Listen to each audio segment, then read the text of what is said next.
Assalamualaikum warahmatullahi wabarakatuh. Alhamdulillahirabbil alamin wassalatu wassalamu ala asyrafil anbiya'i wal mursalin sayyidina Muhammadin wa ala alihi wa sahbihi ajma'in amma ba'd. Alhamdulillah, pada hari ini kita bisa melanjutkan pertemuan keempat menerangkan keajaiban hati dalam kitab Ihya Ulumuddin.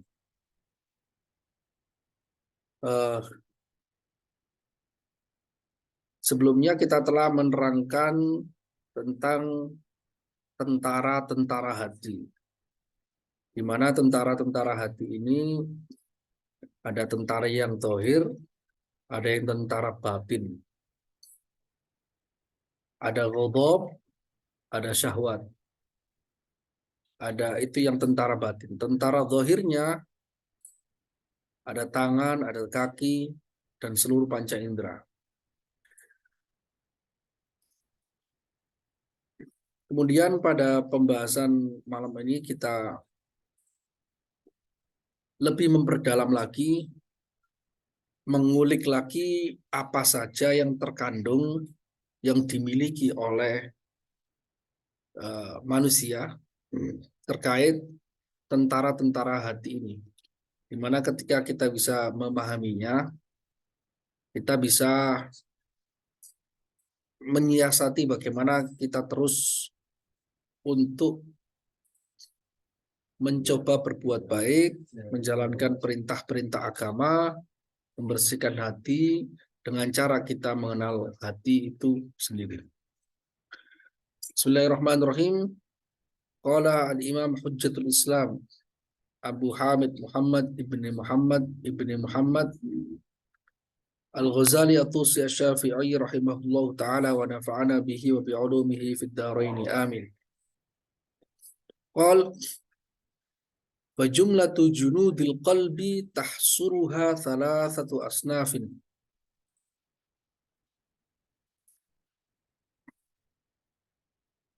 Sehingga tentara hati itu bisa diringkas menjadi tiga jenis.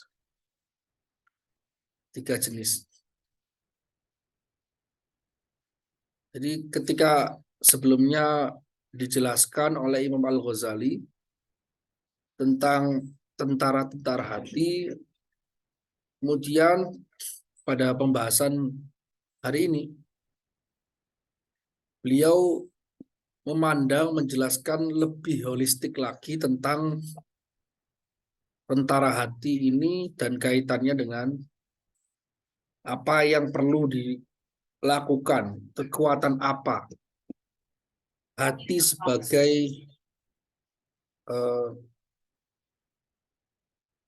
Latifah Rabbaniyah ini yang dimiliki potensinya agar bisa disiasati menjadi Latifah Rabbaniyah yang baik, nafsu al-mutmainnah. Beliau mengatakan bahwasanya tentara hati bisa dirangkum, diklasifikasikan pada tiga jenis. Sinfun ba'ithun wa mustahithun. Jenis pertama yang termasuk tentara hati adalah jenis yang pendorong, pemantik. Imma ila jalbin nafi'il muwafiq kasyahwah wa imma ila daf'i dharril munafi kal ghadab. Wa qad yu'abbaru an hadzal ba'ithi bil iradati. Jenis pendorong dan pemantik ada kalanya mendorong untuk mengambil manfaat yang sesuai dengan diri dia, seperti syahwat atau keinginan atau hasrat. Ada kalanya pendorong untuk bisa mencegah hal-hal yang membahayakan dirinya, yang bertentangan dengan kemaslahatan dirinya, seperti amarah. Pendorong jenis ini biasanya disebut sebagai iradah atau keinginan. Jadi pada dasarnya jenis pertama ini apa yang kita sebut sebagai keinginan. Allah Ta'ala menciptakan iradah atau ikhtiar atau keinginan pada diri manusia ini. Keinginan ini bisa disimpulkan keinginan untuk mencapai manfaat atau keinginan untuk menolak bahaya, menolak hal-hal yang mengancam eksistensi dia. Keinginan untuk mendapatkan manfaat, menarik manfaat, jalbun nafi' itu adalah disebut sebagai syahwat, keinginan, hasrat. Sedangkan kekuatan di dalam tentara hati yang bertugas untuk menolak potensi bahaya dari luar, itu disebut sebagai amarah. Keinginan, hasrat, dan amarah ini keduanya bisa dianggap sebagai al-iradah atau pilihan, keinginan, dan sebagainya. Wasani wal muharriku lil a'dha'i ila tahsili hadhil maqasid wa yu'abbaru an hadha tsani bil qudrah. Jenis yang kedua dari tentara hati ini adalah penggerak anggota-anggota tubuh manusia agar mendapatkan tujuan-tujuan tersebut. Jenis yang kedua ini biasanya disebut sebagai qudrah atau kekuatan. Wahia junudun mabthuthatun fi sa'iril a'dha, la siyama al-'adhalatu minha wal autar. Qudrah, kekuatan, ini adalah tentara yang menyebar pada seluruh anggota tubuh manusia, khususnya terutama otot-otot dan saraf. Jadi manusia itu, kalau kita bisa gambarkan ya, kekuatan tempurnya yang dimiliki oleh latifah rabbaniyah, yaitu hati ini, itu diwakili oleh qudrah, kekuatan. Namun penasehatnya itu ada kalanya syahwat, ada kalanya ghadab. Itu mewakili tim penasihat lah, mustasar NU, mustasar Muhammadiyah, kayak gitu-gitu. Itu yang bagian punya pertimbangan-pertimbangan. Yang eksekutif itu qudrah. Iroda itu lebih ke yudikat, legislatif. Kalau kita bahasakan pemerintahannya. Seperti itu. Wathalithu wal mudriku al muta'arrifu lil asya'i kal jawasisi wa huwa quwwatul basari was sam'i was syammi wa dzauqi wal lamsi. Tentara jenis ketiga yang dimiliki oleh hati, jiwa, ini adalah yang mana dia memiliki kemampuan untuk mendapatkan informasi, menyerap informasi, mengetahui banyak hal di luar. Bagaikan dia mata-mata yang disebar oleh pemerintah atau oleh organisasi. Dia bertugas untuk mengumpulkan informasi, karena ketika berperang perlu untuk mengetahui secara jelas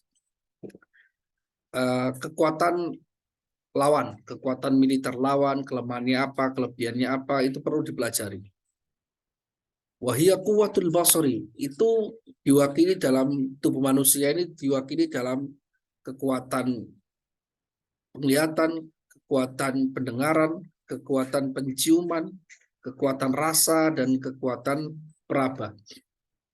Jadi, mengapa 5 panca indera ini itu disebut sebagai al-mudrik, al-muta'arif lil asya, atau yang mengumpulkan informasi?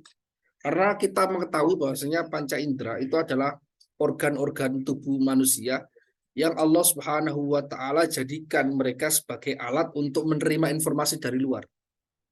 Kita bisa melihat warna karena ada mata, kita bisa mendengar musik karena ada telinga, kita bisa mencium bau dari luar, kemudian kita bisa merasakan makanan, kita bisa meraba jisim atau body.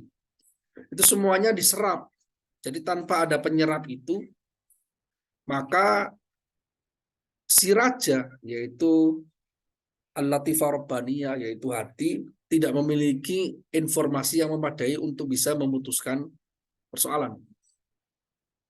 Jadi seperti yang digambarkan sebelumnya, hati itu bagaikan raja. Dia memiliki pembantu-pembantu, penasihat-penasihat, militer tempur, dan juga dia memiliki mata-mata yang mana itu semuanya bisa digunakan demi menuju pada tujuan aslinya Al-Latifah Rabbaniyah, yaitu perjalanan religius menuju Allah Subhanahu wa taala. Nah, panca indera ini wahiyya mabthuthatun fi a'dha'in muayyanah. Tersebar pada seluruh anggota tubuh tertentu manusia. Kekuatan penglihatan ada di mata, pendengaran ada di telinga, penciuman ada di hidung, perasa ada di lisan, peraba ada di kulit. Wa yu'abbaru an hadza bil ilmi wal idraki. Kekuatan ini yang menangkap ini itu bisa disebut dengan pengetahuan, ma'rifat, al-ilmu, al-idrak. Wa ma'a kulli wahidin min hadhil junudil batinah. Nah, semua hal ini yang pertama tadi ada yaitu al-iradah yang merupakan syahwat dan ghadab, kemudian al-qudrah kekuatan yang merupakan militer dalam tubuh manusia, dan juga panca indera yang merupakan mata-mata penyerap informasi dari hal luar. Itu merupakan tentara-tentaranya hati yang batin, yang tidak tampak. Alatnya di luar tampak, tapi kekuatannya itu ada di dalam, digerakkan di dalam. Wa ma'a kulli wahidin min hadhil junudil batinah junudun dhahirah. Nah, karena kekuatan itu terkait dengan sebuah makna yang itu tidak tampak secara kasat mata, maka setiap dari tentara-tentara yang batin ini dilengkapi juga tentara yang dhahir, tentara yang nampak. Apa itu? Wahyal a'dha'ul murakkabatu minasyahmi wal lahmi wal asabi wad dami wal idhami wal adhami wal adhami. Tentara-tentara yang nampak ini yaitu anggota tubuh yang tersusun dari lemak, daging, otot, darah, dan tulang. Allati uiddat alatin lihadil junud, yang disiapkan sebagai alat pembantu untuk tentara-tentara ini. Jadi kekuatan yang internal yang terkandung dalam tubuh manusia itu dilengkapi dengan alat-alat yang nampak,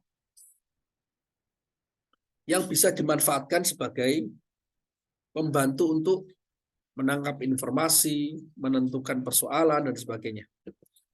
Fa inna quwwatal batshi innama bil asabi'i wa quwwatal basari innama biya bil aini wa kadza sairul quwa. Karena kekuatan memukul itu dengan jari jemari, dengan tangan. Kekuatan penglihatan itu hanya dengan mata. Demikian juga seluruh kekuatan yang dimiliki oleh tentara-tentara yang lainnya. Walasna tatakallamu fil junudil dhahira a'ni al-a'dha' fa innaha min 'alamil mulki wasyahada. Wa innama natakallamu al-ana fima uyyida bihi min junudin lam tarawha. Karena jelas sejak dari awal beliau membicarakan persoalan ruhani, persoalan latifah rabbaniyah yang merupakan hati ini. Maka kita ketika menjelaskan tentang tentara-tentara yang nampak, tentara yang zahir ini, kita tidak membahas, memfokuskan pada hal tersebut. Karena pembahasan tentang tentara yang nampak berupa mata, berupa tangan, berupa kaki, berupa telinga, berupa hidung, itu termasuk min alamil mulki wasyahadah. Itu termasuk alam nyata. Padahal yang kita fokuskan dalam pembahasan ini adalah apa yang tidak nampak. Karena yang kita bahas di sini adalah tentang kekuatan yang tidak bisa kalian saksikan, hanya bisa dirasakan. Wa hadha sinfu ats-tsalits wa huwa al-mudriku min hadhihi al-jumlah yang qasim ila ma qad uskina al-manazil adh-dhahirah wa hiya al-khawasul khamsu a'ni as-sam'a wal basara wa syamma wa dhauqa wal lamsa wa ila ma uskina manazil batinah wa hiya tajawifud dimagh wa hiya aidan khamsatun. Oke, mungkin Mas Arif lanjutkan. Bisa dibaca. Mas Selamat. Bentar, dinyalakan dulu.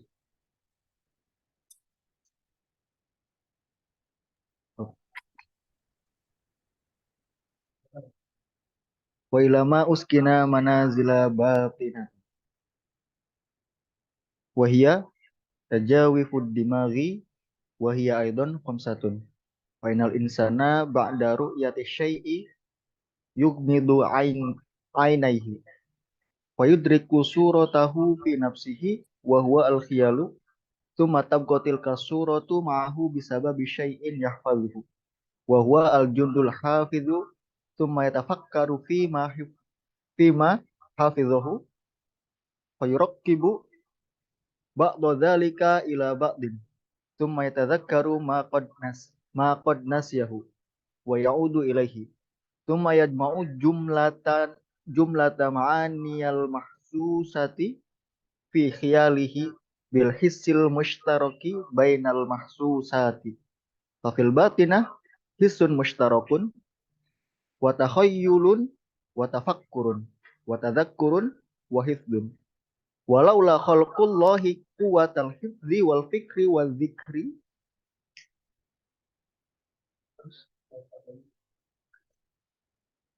wa takhayyuli lakana dimagu yakhlu anhu kama takhlu al yaddu wa rijlu anhu fatil kal quwa aidan junudun batinatun wa amakinuhu aidan batinatun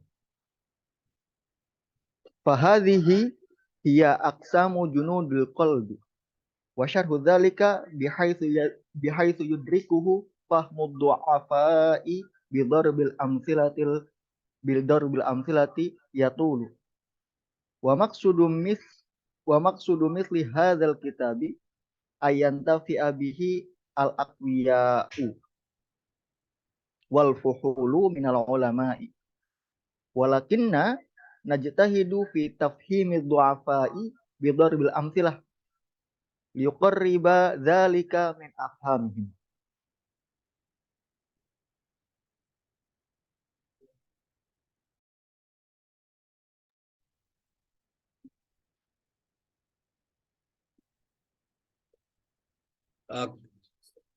Imam Al-Ghazali di sini ingin menerangkan tentang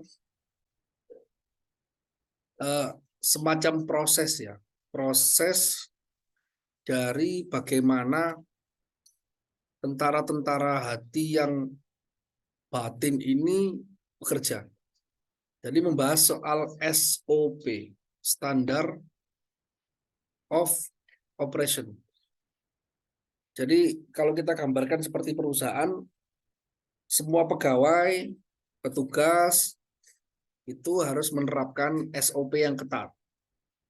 Demikian juga di dalam tubuh manusia yang diketuai oleh hati, yaitu Latifah Robbaniyah ini, memiliki SOP kerja yang sudah direzekikan oleh Allah Subhanahu wa Ta'ala. Nah, bagaimana penggambarannya? Ini menarik. Ini menarik sekali. Ungkapan-ungkapan atau ilustrasi yang dilakukan oleh Imam Al-Ghazali benar-benar menghujam pada inti masalah secara langsung. Sebelumnya tadi kan dijelaskan tentang jenis ketiga dari tentara hati, yaitu yang merupakan al-mudrik, yaitu yang terkait dengan kekuatan yang dimiliki oleh panca indera. Nah, kekuatan yang dimiliki oleh panca indera itu bisa kita bagi pada jenis yang ditempatkan oleh Allah pada pos-pos yang zahir. Pos yang zahir itu adalah panca indera. Maksudnya pendengaran, penglihatan, penciuman, perasa, dan peraba. Ada juga yang ditempatkan pada pos-pos yang batin. Batin di sini maksudnya tidak tampak secara langsung oleh mata manusia, yaitu rongga-rongga yang ada di otak. Jadi itu tidak tampak secara langsung, tidak tampak kecuali harus dibelah di anatomi. Nah, beliau membahas di sini tentang anatomi dan tugas dari otak. Itu sudah dikenal. Jadi sejak 1000 tahun yang lalu, ulama Islam itu udah bisa memahami hal seperti ini. Jadi udah sangat maju sekali. Meskipun sekarang ada perkembangannya, namun tidak keluar dari hal yang disebutkan oleh Imam Al-Ghazali di sini. Rongga-rongga di otak dengan tugas dan fungsinya masing-masing itu juga ada 5. Karena manusia, nah beliau dicontohkan ilustrasinya bagaimana. Mengapa harus 5? Terus apa yang dilakukan oleh kinerja otak ini? Beliau menerangkannya seperti ini. Karena manusia setelah melihat sesuatu misalnya, dia memejamkan matanya. Jadi setelah melihat, dia memejamkan matanya. Maka dia bisa menangkap gambar yang telah sebelumnya ditangkap oleh mata. Jadi meskipun kita memejamkan mata, gambar yang telah sebelumnya kita tangkap oleh mata itu masih tersisa di dalam otak. Jadi dia bisa melihat. Nah, yang bekerja untuk menangkap gambar itu mata. Namun yang bekerja untuk melihat gambar yang telah disimpan di dalam otak, kopiannya, hasilnya, itu disebut sebagai khoyal. Kekuatan kuwatul khoyal. Jadi kekuatan khoyal itu yatasarraf fil mahsusat kalau dalam ilmu mantik ya. Dia bisa bergerak pada hal-hal yang sebelumnya telah ditangkap oleh panca indera. Nah, yang diterima oleh khoyal ini itu ada kelanjutannya. Kemudian gambar yang telah ditangkap oleh panca indera tadi, kemudian masuk ke khoyal,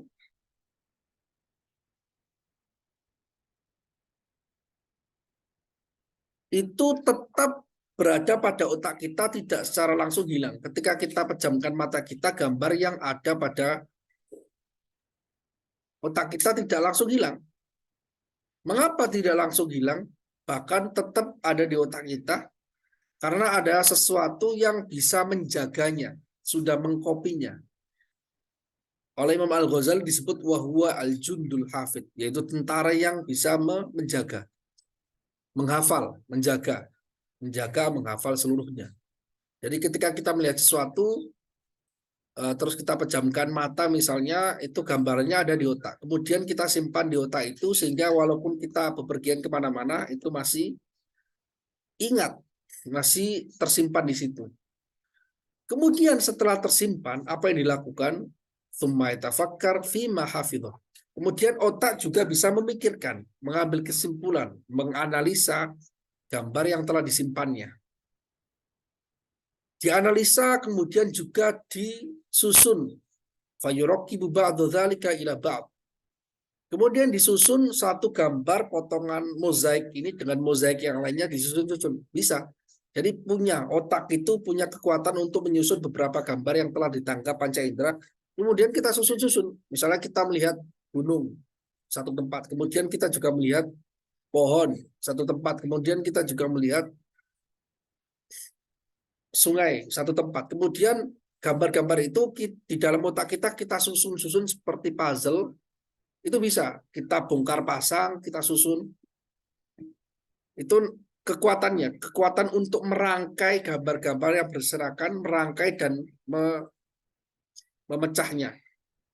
Kemudian setelah dirangkai pun dia mampu untuk mengingatnya, mengingat gambar-gambar yang ketika sudah berjalan lama lupa.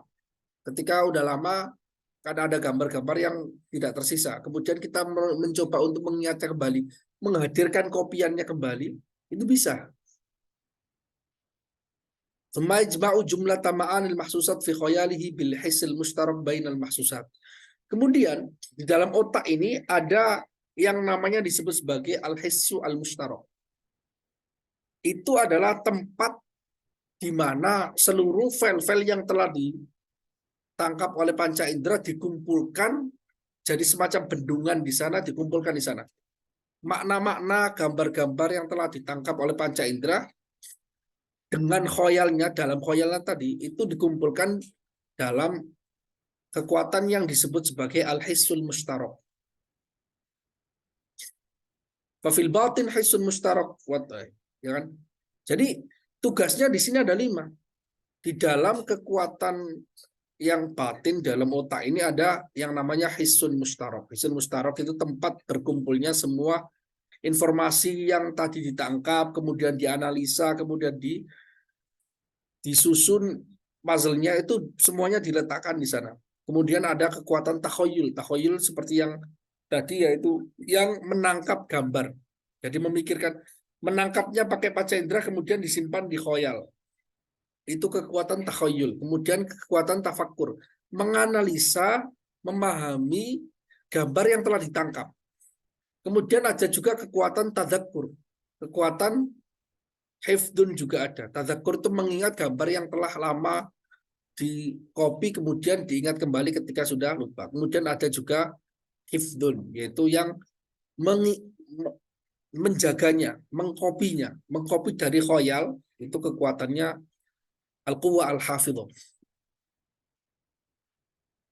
Walaula khalqullahi quwwatal hifdzi wal fikri wal dzikri wat takhayyuli wal dzukri wat takhayyuli lakana dimaghu yakhlu anhu kama takhlul yadu war rijlu anhu. Lah, andai kata Allah tidak menciptakan kekuatan penjaga, penghafal, kekuatan berpikir, penganalisa, kekuatan mengingat, kekuatan berkhayal, pastilah otak yang ada pada diri manusia itu tidak akan memiliki hal tersebut. Dia tidak memiliki rasa terhadap itu, karena mereka itu hanya alat. Yang mudrik hakiki, yang bisa memahami ilmu secara hakikat, itu latifah rabbaniyah. Sebagaimana terjadi pada tangan dan kaki. Tangan dan kaki itu megang, tapi dia nggak punya rasa untuk pegang. Rasanya itu yang kita rasakan, itu adalah al-latifah rabbaniyah tadi. Kaki juga demikian. Fatilkal quwa aidon junudun batina wa amakinuha aidon batina. Jadi kekuatan yang diceritakan tentang kekuatan otak di sini adalah tentara-tentara batin dan lokasinya juga batin. Ini penjelasan yang dijelaskan oleh Imam Al-Ghazali ini adalah tentang jenis-jenis tentara hati. Penjelasan seluruhnya sehingga bisa dipahami oleh pemahaman orang-orang lemah dengan beberapa contoh yang akan diberikan itu panjang sekali. Namun kitab yang ditulis oleh Imam Al-Ghazali di sini justru agar bisa dimanfaatkan, dipahami oleh orang-orang yang kuat pemahamannya dari kalangan cendekiawan. Namun kita tetap berusaha untuk memahamkan orang-orang lemah pemahamannya dengan memberikan ilustrasi-ilustrasi, contoh-contoh agar hal tersebut lebih dekat pada pemahaman mereka. Jadi intinya begini, Imam Al-Ghazali ketika ingin membahas tentang al-quwa al-latifah, kekuatan batin di dalam diri manusia yang merupakan hati, yang merupakan ruh, yang merupakan qalbu, yang merupakan al-aqlu, itu beliau menganalisanya dan membagi-baginya, mengklasifikasikan bagaimana cara kerja mereka. Ada cara kerja otak yang tadi ada 5 hal tadi. Kemudian juga sebelumnya diterangkan ada tentang kaitannya dengan tentara yang luar, ada tentara yang dalam, tentara batin, tentara zahir. Fokus di dalam pembahasan kitab di dalam Ihya ini fokus membahas tentang tentara batin yang dimiliki potensinya oleh manusia sehingga bisa dimanfaatkan dengan lebih baik. Kalau yang zahir semua orang bisa memahaminya, namun terkait dengan hal-hal yang batin, yang ruhani, terkait dengan latifah robbaniyah ini perlu dijelaskan agar manusia tahu bahwasanya kita memiliki semua potensi untuk menjadi baik dan memiliki semua potensi untuk menjadi atau meninggalkan hal-hal yang buruk, agar perjalanan latifah robbaniyah ini dengan mengendarai alat-alat zahir yang telah diberikan oleh Allah, baik itu yang di luar atau di dalam, itu bisa sampai dengan tujuan selamat menuju Allah Ta'ala. Illa man atallaha biqalbin salim. Demikian, saya pikir sampai sini dulu, nanti kita akan lanjutkan setelah kita sahur ya, karena di sini waktunya sudah menunjukkan pukul 4 kurang sedikit. Terima kasih, semoga bermanfaat. Wallahumma fiq ila aqwamit thoriq. Wassalamualaikum warahmatullahi wabarakatuh. Waalaikumsalam warahmatullahi wabarakatuh.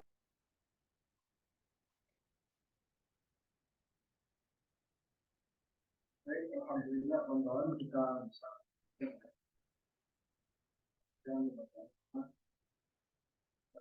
masuk ke penggunaan contoh dan pemisalan yang diberikan oleh dari tentara hati yang tahu. Silakan.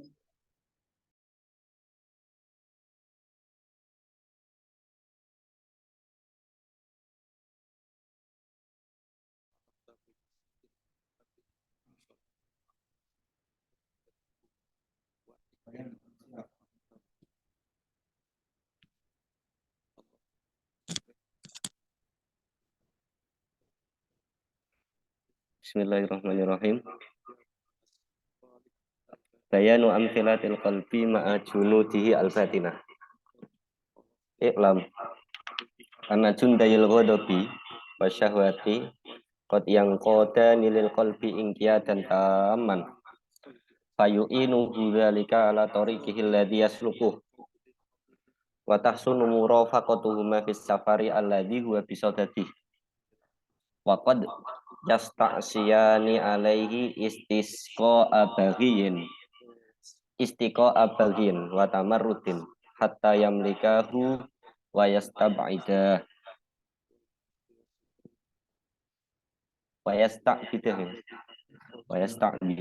wa fihi halakuhu wa inqita'uhu an safarihi alladhi bihi wusuluhu ila sa'adatil abad wa lil qalbi jundun akhar wa huwa al-ilmu wal hikmatu wa tafakkuru kama sayati syarhuhu wa haqquhu ayyasta'ina bihadzal jundi fa innahu hizbullahi ta'ala alal jundainil akharaini fa innahuma qad yaltahiqani bi hizbi syaitan fa in tarakal isti'anata wa sallatu ala nafsi jundal ghadabi wasyahwati halaka yaqinan wa khasira khusranan mubinan wa dzalika halu aktaril khalqi fa inna uqulahum sarat musakhkharatan li syahwatihim tistimbatil khiyali li qada'i syahwat wa kana yambagi an takuna syahwatu musakhkharatan li uqulihim fi ma yaftakirul aqlu ilaihi wa nahnu nuqarribu dzalika ila fahmika bi thalathati amsilatin al-mithalul awal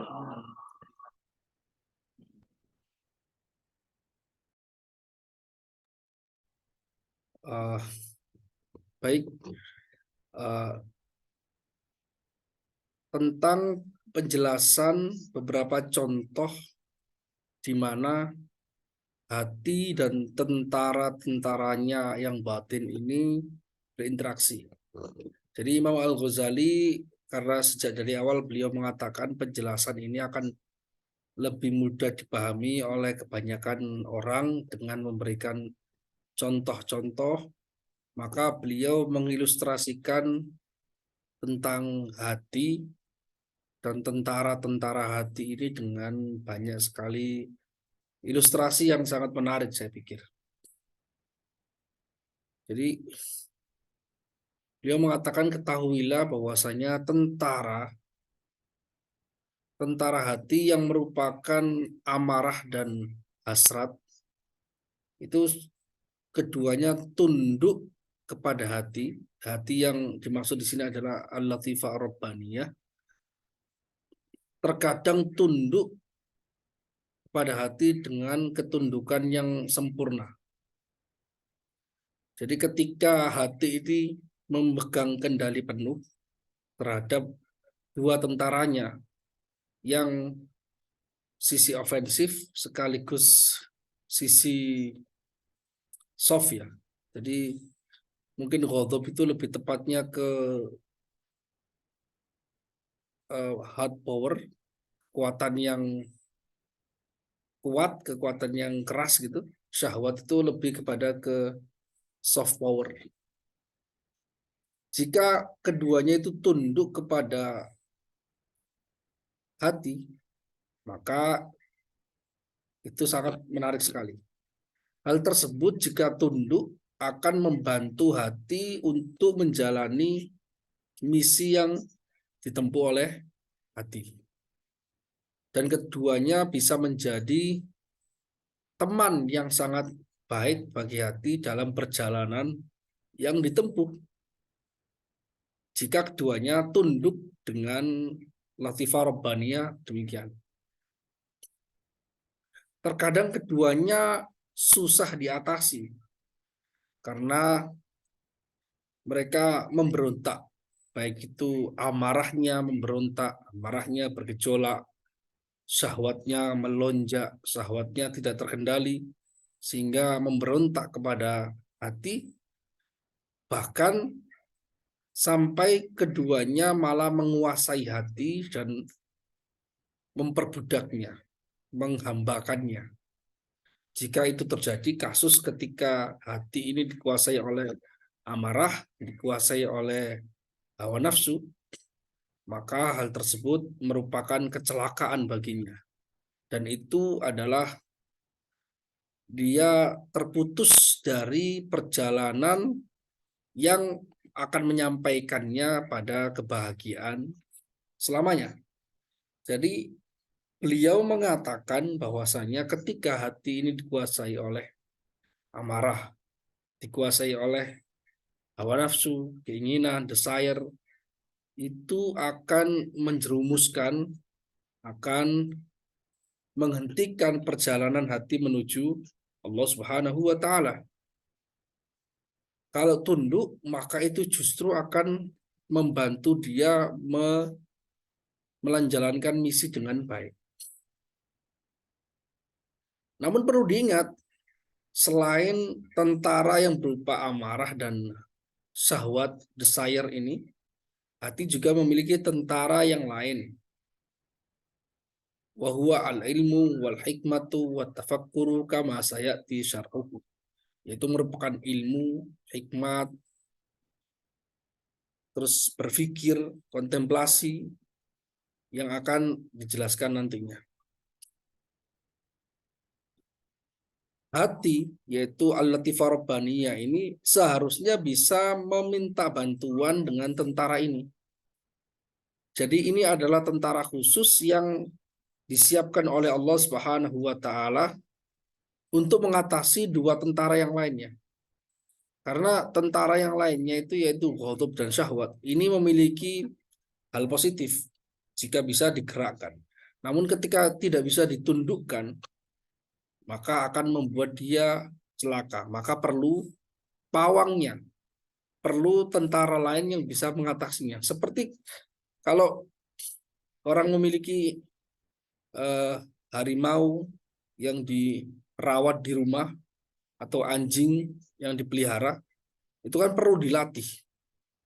Jika dia berhasil melatihnya dengan baik, maka itu sangat bermanfaat bagi orang yang memeliharanya untuk berburu misalnya, untuk menjaga rumahnya.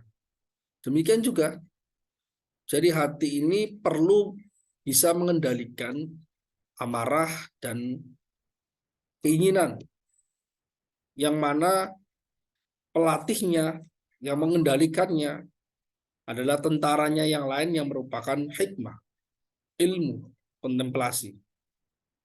Ibaratnya, ilmu, hikmah, atau kontemplasi ini ibaratnya adalah tentaranya Allah. Jadi ilmu ini adalah hizbullah ala al-jundainil akharain. Jadi semacam tentaranya Allah yang diberikan kepada hamba, disiapkan kepada hamba agar bisa mengatasi dua tentara yang lainnya. Jadi ada pelatihnya.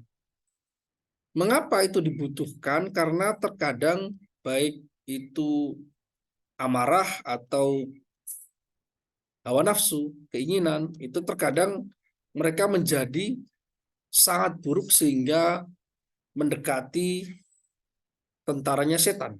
Yaltahiqani bihizbi syaitan. Amarah tak terkendali. Hawa nafsu, syahwat, keinginan memuncak tanpa memperdulikan pertimbangan akal, pertimbangan ilmu.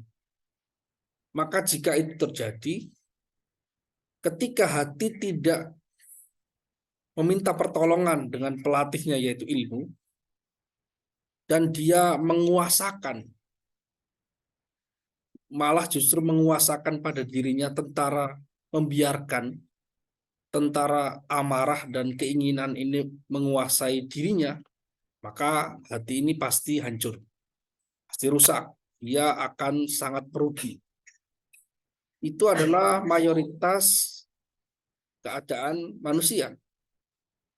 Mengapa demikian? Karena akal mereka sorot musakhoratan li syahwatihim fistimbatil hiyali li qadha'i syahwat.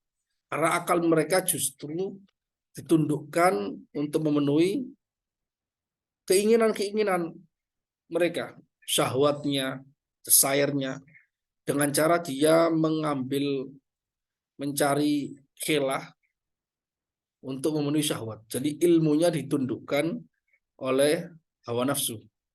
Sehingga ilmunya diperuntukkan untuk memenuhi hawa nafsu. Tujuannya bukan Allah, tujuannya bukan ilmu, tapi tujuannya hanya hawa nafsu.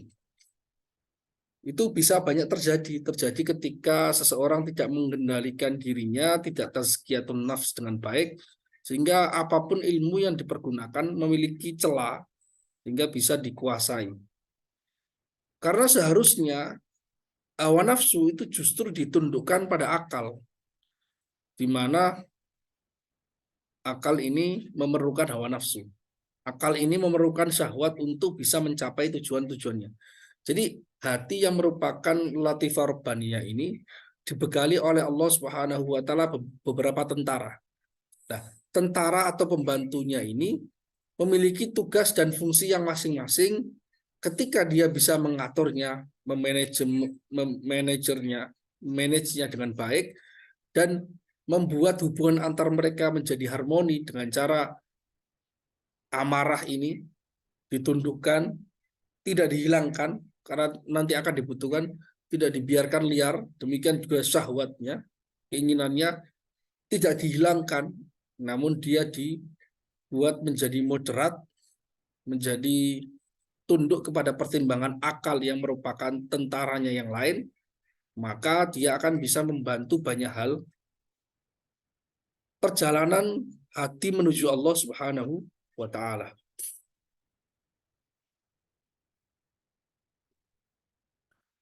Demikian. Wa nahnu nuqarribu dzalika ila fahmika bi thalathati amtsilatin. Penjelasan ini akan bisa lebih dipahami dengan cara memberikan contoh-contoh ilustrasi. Maka kami mendekatkan hal tersebut pada pemahamu dengan 3 contoh. Monggo silakan Mas Slamet. Baca.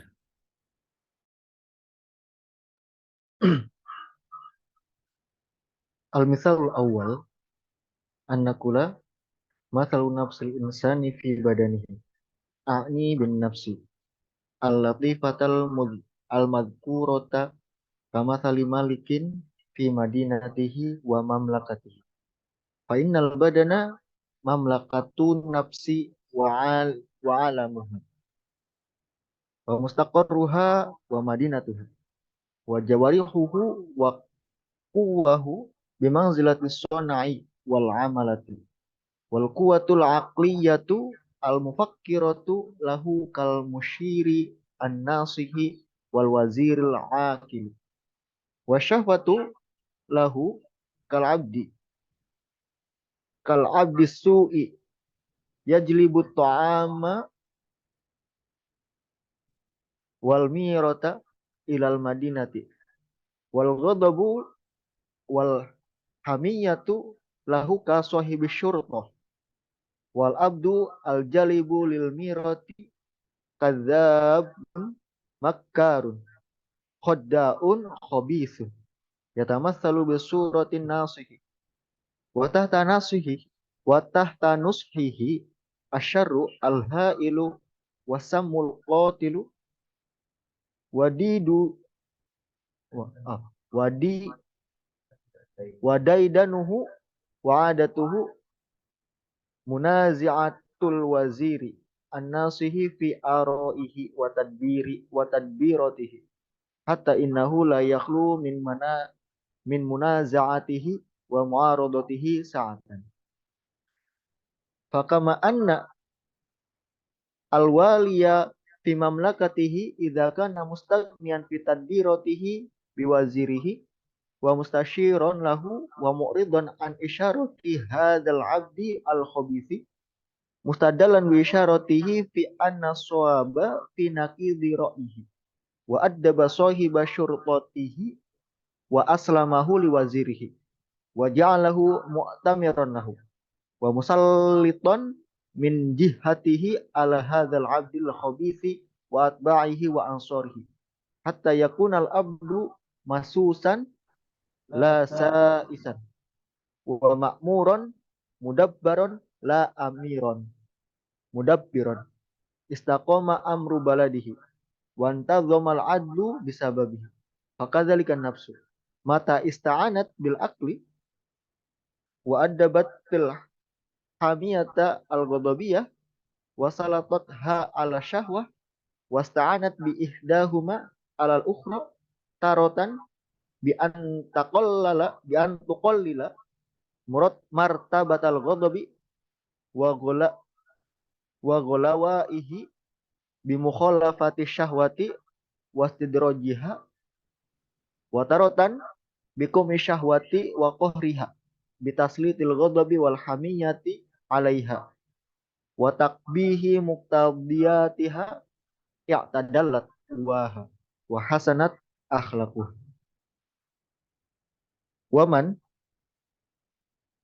adila an hadhihi tariqati kana kaman qala Allah ta'ala fihi afara'aita man ittakhadha ilahahu hawahu wa aslahu wa adallallahu ala ilm wa qala ta'ala wattaba'a hawahu famathaluhu kamathalil kalbi in tahmil alaihi yalhath aw tatrukhu yalhath wa qala azza wa jalla fi man naha nafsa 'anil hawa wa amma man khafa maqama rabbih wa naha nafsa 'anil hawa fa innal jannata hiyal ma'wa wa satati kafiyatu mujahadati hadzal junudi wa tasliti ba'dihha ala ba'din fi kitab riyadatin nafsi insyaallah ta'ala.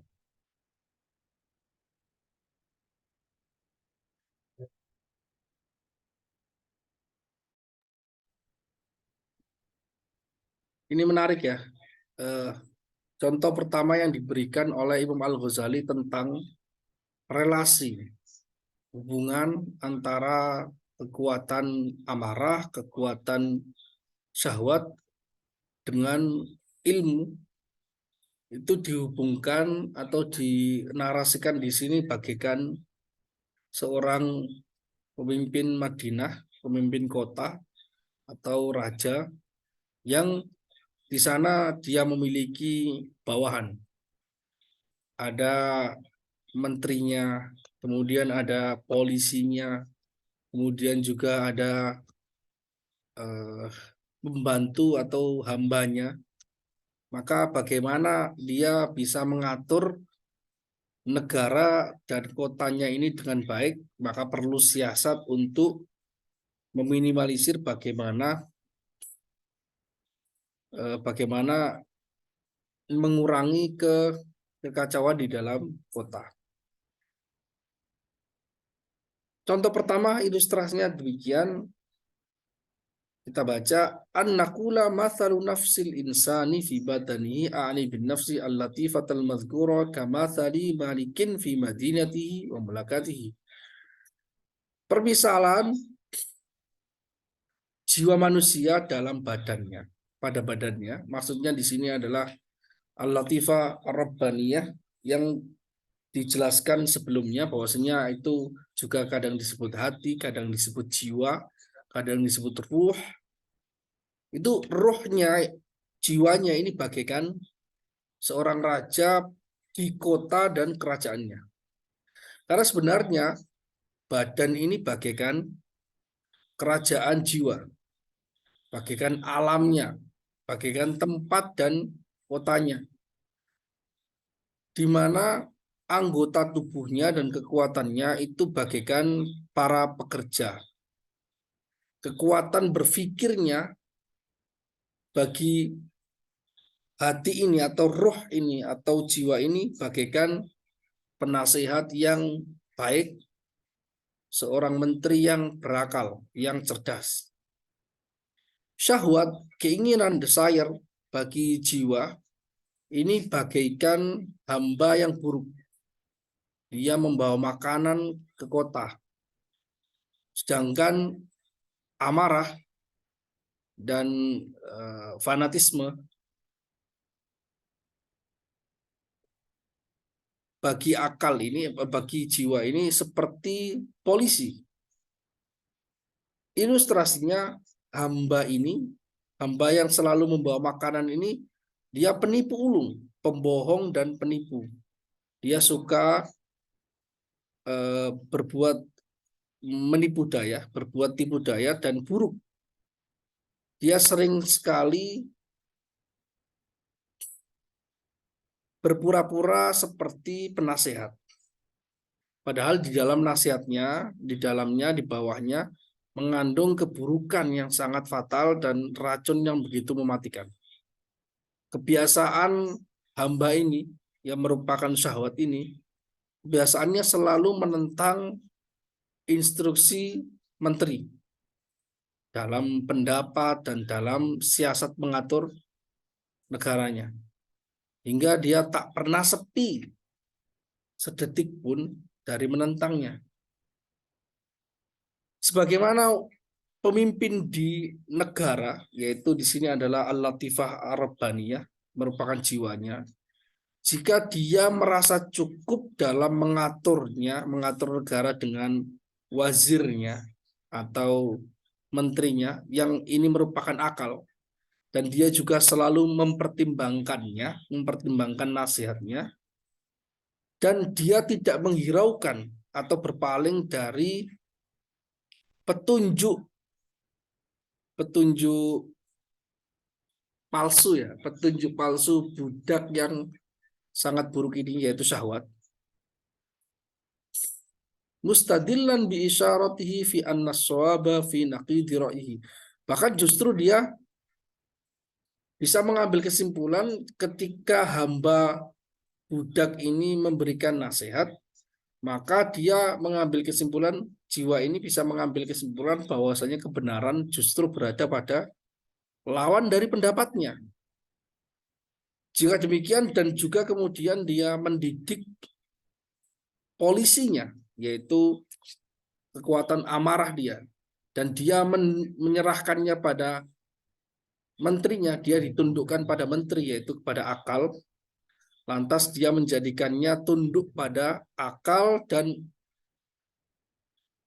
dibuat dia bisa mengatasi budak yang buruk ini, yaitu mengatasi syahwat dan mengatasi tentaranya atau pembantu atau kroni-kroninya syahwat ini, kroni-kroninya budak ini, sehingga budak akan bisa diatasi, ditindak atau diatur, bukan malah mengatur, Dia diperintahkan dan diatur, bukan malah menjadi pemerintah dan yang mengatur. Jika demikian, maka keadaan negaranya akan berjalan dengan baik. Keadilan akan terjadi karena hal tersebut. Nah, ilustrasinya demikian. Jadi ilustrasi rajanya itu adalah hati atau ruh atau jiwa. Akal itu bagaikan penasehat yang loyal kepada hati, kepada ruh, kepada jiwa. Kekuatan ghadab, kekuatan amarah itu bagaikan polisi, kemudian kekuatan keinginan, syahwat, hawa nafsu itu bagaikan budak. Jadi bagaimana cara mendamaikan mereka dan mengaturnya, itu diceritakan bagaikan ilustrasi tentang pengaturan negara. Demikian juga nafsu, demikian juga jiwa, yaitu latifah rabbaniyah tadi. Kapanpun dia meminta bantuan akal, artinya mempertimbangkan dengan akal yang jernih, dan dia juga memberikan mendidik kekuatan amarah dia, dan sesekali dia menguasakan kekuatan amarah ini kepada syahwat. Jadi syahwat, kekuatan amarahnya ini dijadikan untuk menundukkan hawa nafsu. Kemudian dia membuat mereka antara hawa nafsu dan syahwat itu bertempur memang.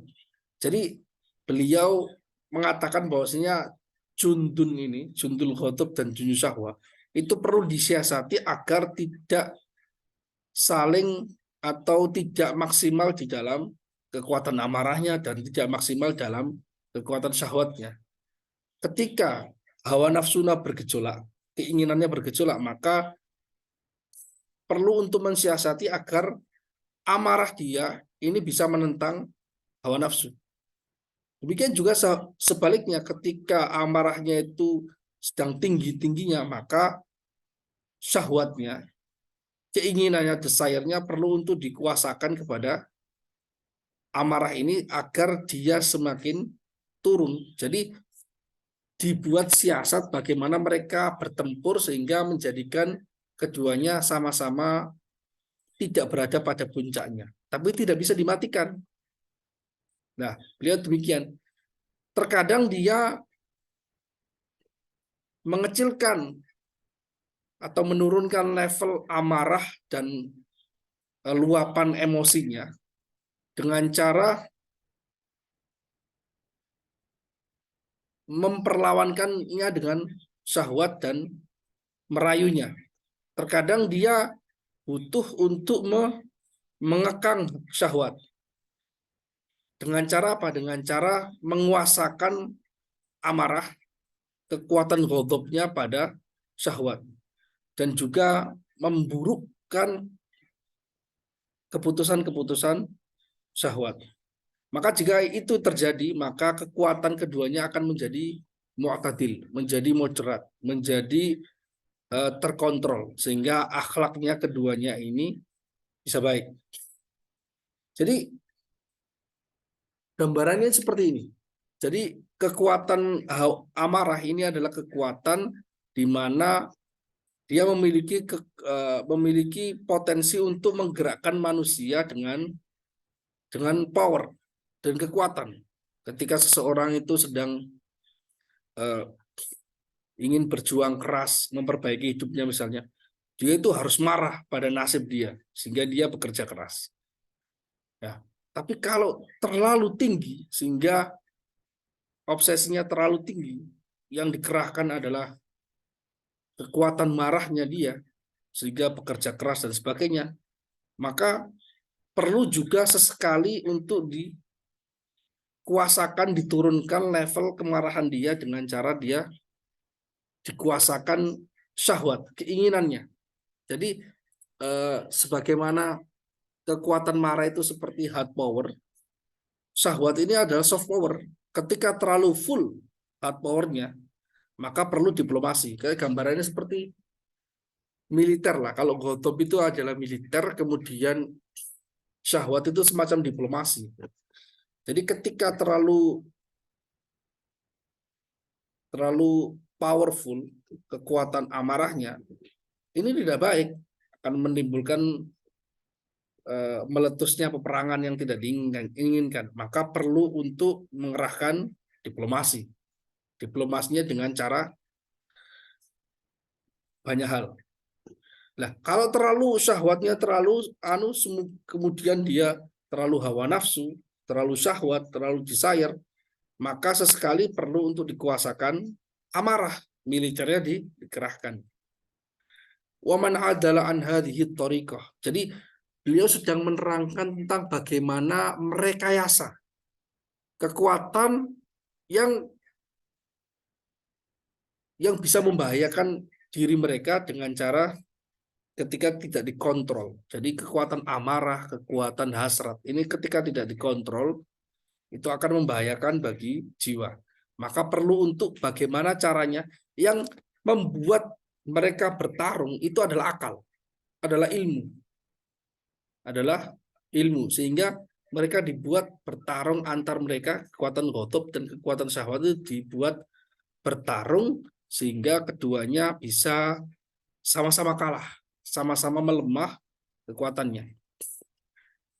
Siapapun yang berpaling dari cara ini, cara rekayasa yang perlu untuk dilakukan seperti ini, maka dia bagaikan orang yang difirmankan oleh Allah Subhanahu wa taala, tidaklah kamu melihat orang yang menjadikan Tuhannya adalah hawa nafsu dia dan Allah menyesatkannya karena ilmu. Jadi ketika ilmunya tidak dikuatkan untuk melemahkan hawa nafsu, melemahkan syahwat, dia akan ilmunya ini tunduk pada syahwat. Sehingga ilmunya justru digunakan untuk mencapai tujuan-tujuan syahwat. Allah Ta'ala berfirman, orang demikian itu mengikuti hawa nafsu. Permisalan dia bagaikan seperti anjing, yang jika kamu mendekatinya, maka dia akan yalhath. Yalhath itu menjulurkan lidah. Kalau kamu tinggal juga menjulurkan lidah. Kalau kamu bawa makanan, dia menjulurkan lidah. Ketika ditinggal juga menjulurkan lidah. Jadi ini menjulurkan lidah itu ibarat dia itu sedang berhasrat sangat tinggi. Jadi kalau orang mengikuti hawa nafsu, maka yang terjadi adalah demikian. Allah Ta'ala berfirman, wa qala azza wa jalla fi man nahan nafsa 'anil hawa wa amma man khafa maqama rabbih wa nahan nafsa 'anil hawa fa innal jannata hiyal ma'wa. Allah Ta'ala berfirman tentang orang yang menahan jiwanya, menahan hatinya, membersihkan hatinya dari hawa nafsu. Beliau, adapun orang yang khawatir atau memiliki makom khauf terhadap Tuhannya dan dia menghalangi jiwanya dari hawa nafsu, maka surgalah tempat dia nantinya. Nah, jadi ini adalah semacam rekayasa. Nanti akan rekayasa yang lebih lengkap nanti akan diterangkan pada kitab setelahnya, yaitu kitab Riyadhatin Nafsi. Tata cara, trik, strategi mengatur jiwa. Itu yang akan dijelaskan oleh Imam Al-Ghazali. Jadi sebenarnya Imam Al-Ghazali ingin mengatakan bahwasanya hati yang jernih, jiwa yang putih, bersih, itu perlu untuk mengambil mujahadah, mengambil semacam rekayasa dengan cara bagaimana kekuatan yang potensi pada diri setiap manusia ini, kekuatan amarah, kekuatan hawa nafsu, ini ditundukkan. Ini ditundukkan. Misalnya kekuatan hawa nafsu, misalnya seorang ingin menikah, itu syahwatnya yang muncul. Kalau hanya sekedar syahwatnya yang muncul, tapi tidak diatur dengan ilmu, maka dia akan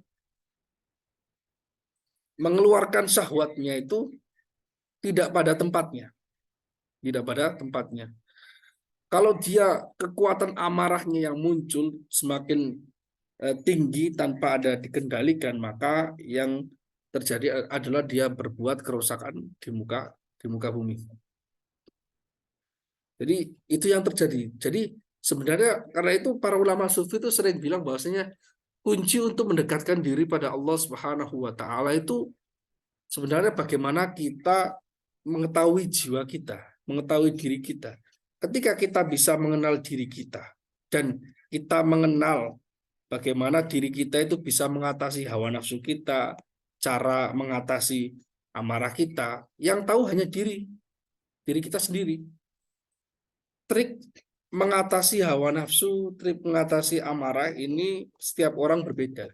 Karena itu Imam Al-Ghazali itu memberikan ilustrasi bagaimana seseorang itu bisa merekayasa keduanya ini sehingga bermanfaat bagi al-latifah rabbaniyah, bermanfaat bagi roh dia, bermanfaat bagi hati sehingga perjalanan hati spiritual journey itu bisa sampai kepada Allah dengan selamat. Jadi jangan sampai jiwanya dikuasai oleh amarah, jiwanya dikuasai oleh hawa nafsu. Karena ilmu itu perlu diunggulkan. Karena itu penting. Makanya orang yang bisa mengendalikan merekayasa hawa nafsu dan amarahnya ini, caranya adalah dengan menguatkan ilmu. Ilmu itu bagaikan wazirnya atau penasihatnya seorang hati. Ketika ilmunya baik, membaca bagaimana para ulama mujahadat nafsi, kemudian membaca petunjuk-petunjuk di dalam Al-Quran dan di dalam hadis, dan juga yang termasuk yang paling penting adalah membaca siyarus solihin, perjalanan biografi orang-orang saleh ketika ingin melawan hawa nafsunya.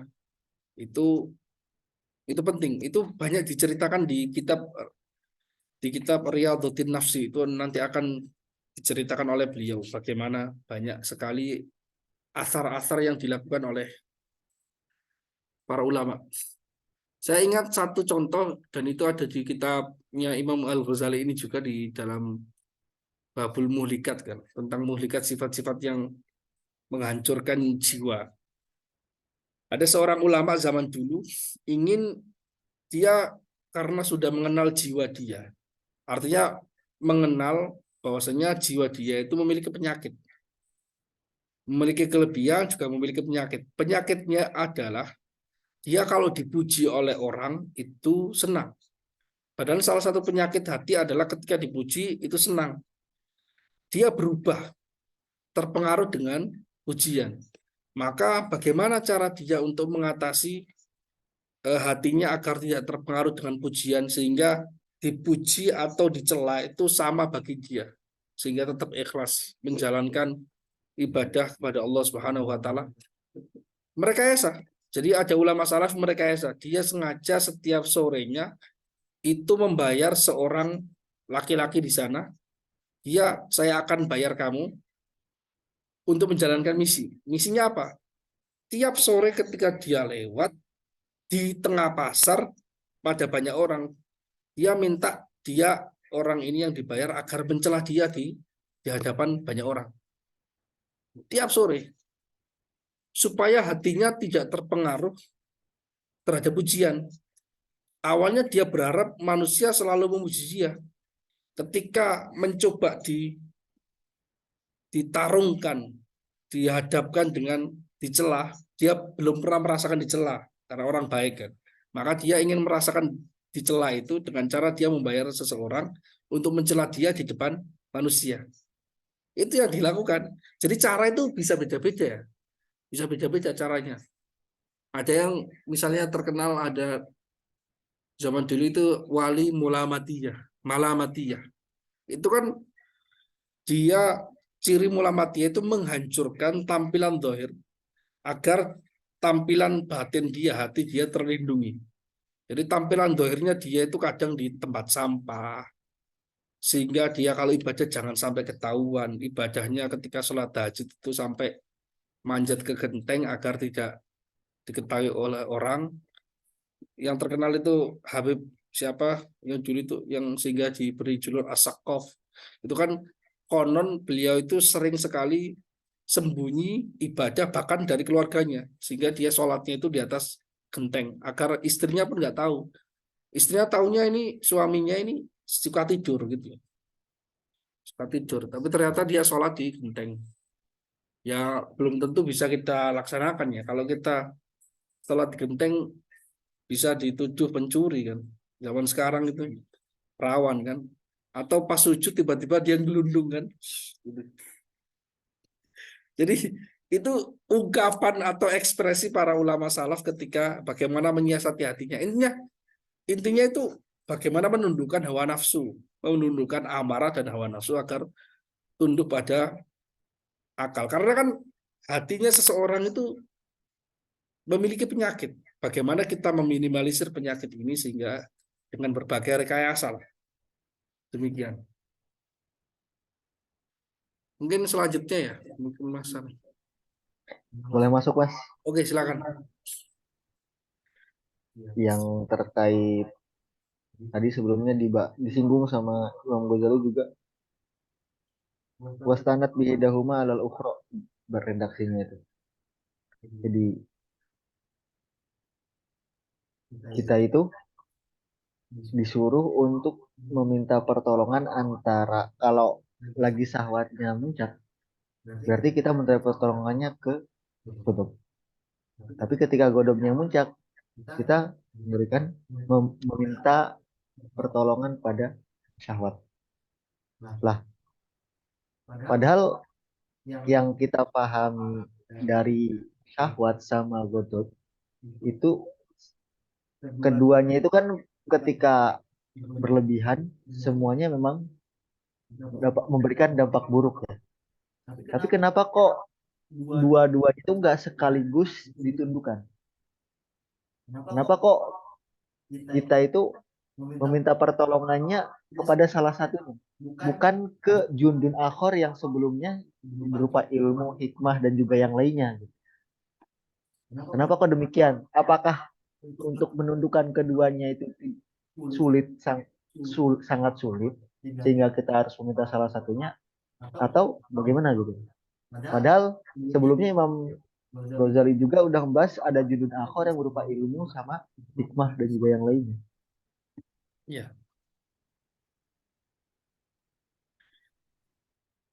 Oke. Ini pertanyaannya menarik ya. Jadi pertanyaannya sangat menarik dan sebenarnya penting untuk dibahas. Jadi seperti ini. Jadi kan beliau mengatakan bahwasanya kan jiwa atau latifah robbaniyah ini dia kan jiwa yang bersih ini kan. Nah, dia dibekali oleh beberapa tentara. Tentaranya ada ilmu. Ilmu itu juga tentara. Tentara dia. Kemudian amarah, kemudian hasrat itu juga tentaranya. Jadi ilmu itu dibuat oleh hati ini sebagai kepercayaan, sebagai orang yang bersiasat untuk menundukkan antara ghadab dan syahwatnya ini bagaimana ketika karena gini, pada dasarnya setiap manusia itu kan kadang itu yang cenderungnya itu cenderung anjing, cenderung ghadab. Kadang dia sesekali cenderung babi, cenderung syahwat. Ya kan ya? Maka kadang itu diperlawankan keduanya. Mungkin contohnya lebih mungkin gini. Misal gini, ada seseorang gini. Ada seseorang dia itu hawa nafsunya tinggi. Dia suka minum khamr dan sebagainya. Oke ya. Itu kan berarti kan ibaratnya dia itu memang dia dikalahkan oleh syahwatnya. Kemudian dia belajar, ilmunya dikuatkan. Dia dalam pelajaran ilmu itu dia tahu bahwasanya hal ini sangat buruk bagi dia, dan karena dia membaca tentang hari-hari akhir, dia tahu bahwasanya kalau diteruskan hawa nafsu syahwat tentang minum khamr ini nanti bisa akan hancur dia di akhirat. Karena itu dia menguatkan ghadabnya. Caranya bagaimana? Dia marah pada dirinya sendiri. Kenapa saya tidak bisa baik seperti orang lain? Saya sama orang lain sama-sama makan nasi. Tapi kenapa mereka tidak tergoda minum khamr? Kenapa saya minum khamr? Dia marah pada dirinya sendiri, sehingga kemarahan ini membuat dia marah pada diri sehingga dia stop untuk minum khamr. Lah, dia membangkitkan amarah itu dari apa? Dari ilmu yang dia baca, yang dia dengar dari kiai, dari guru dia. Kan seperti itu mengatur. Orang itu kalau ingin berubah dari kebiasaan buruknya, yang suka ibaratnya itu syahwat itu suka menunda-nunda, kemudian suka lelet, kemudian suka bermaksiat, kayak gitu. Itu kan dia harus marah pada dirinya. Dia ingin berubah, saya ingin berubah. Ya kan? Marah pada itu salah satu rekayasa, bukan satu-satunya rekayasa. Marah pada dirinya sehingga marah itu pertama kali dipantik siapa sih yang memantiknya? Memantik dari ilmu, karena dia tahu bahwasanya saya ini sedang melakukan hal yang buruk. Masa sih saya nggak bisa berubah? Nah, ketika itu ilmunya itu memantik amarah dia sehingga menggerakkan diri dia sehingga merasa dia bisa berubah. Saya bisa berubah. Banyak sekali itu. Banyak sekali seperti itu yang terjadi banyak. Jadi itu yang dimaksud oleh Imam Ghazali yang saya pahami seperti itu. Jadi Kalau yang kebaikan, ya, yang kebalikannya kita cari contoh ya. Nah, kalau kebalikannya gini, kalau kebalikannya ketika amarahnya tinggi, syahwatnya itu malah yang lain. Misalnya dia itu preman dia, kecenderungan dia itu pemberani. Jadi kuatul ghadabnya itu kan kalau ghadab yang selalu tinggi dia itu menjadi tahawur kan, menjadi tahawur, dia menjadi ngawur. Jadi kemana-mana ingin nantangin orang, ya kan, ingin nantangin orang dan sebagainya. Sehingga cenderungnya ke sombong. Kalau yang syahwat tadi bukan cenderung sombong, dia cenderungnya memang maksiat.